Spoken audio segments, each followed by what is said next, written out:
Hi, I'm Gerald Palumbo from Seasons on the Hudson here at 45 Main Street in Irvington, New York. And today I want to be able to give you some instruction on how to repot a phalanopsis orchid. We've all gotten these beautiful phalanopsis orchids from our florists. We might have gotten them as a gift.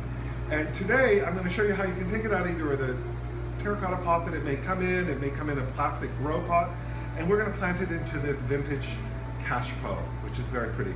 This particular cashpo is really good because it has a hole in the bottom. Ideal for orchids because orchids like to have proper drainage. So what you want to do is very carefully remove and very gently remove the orchid plant from its existing pot. You'll put some of this orchid bark into the base, which is good for drainage. Orchids do not like to be planted in soil, so you should never plant them in soil. They should always be in some sort of bark medium. They'd like to have moisture around their roots, but they don't like to be wet. Once you place the orchid in the cashpo, then gently, without damaging the roots, place orchid bark gently around all the perimeter of the roots. Orchids tend to sometimes have little roots hanging out. These roots gather moisture from the air, so don't feel like you need to press these roots into the pot. They're perfectly happy being on the outside of the pot. Now, a lot of times what you'll see is some sheet moss. This is just a green sheet moss that we use to finish it off. A lot of people don't want to see the bark. This also helps to retain the moisture for the orchid. It's a really nice way of finishing it off. It has this lush sort of green pup. But again, you want to be gentle with the roots. Now this particular orchid we've got tied up on a bamboo stick. We've also tied it here with raffia. When you're tying the orchids up, you also want to be gentle with them.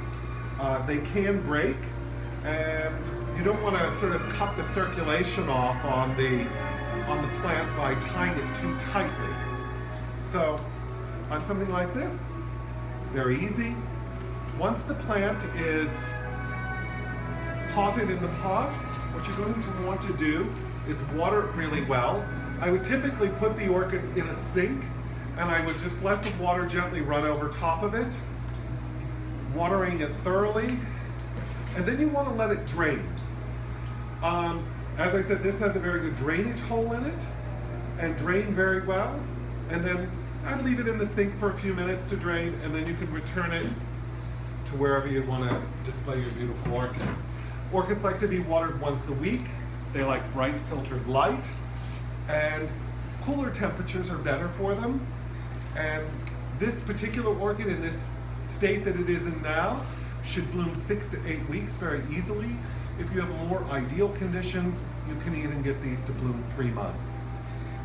When the blossom is done and it's all done blooming, you can trim off the stem.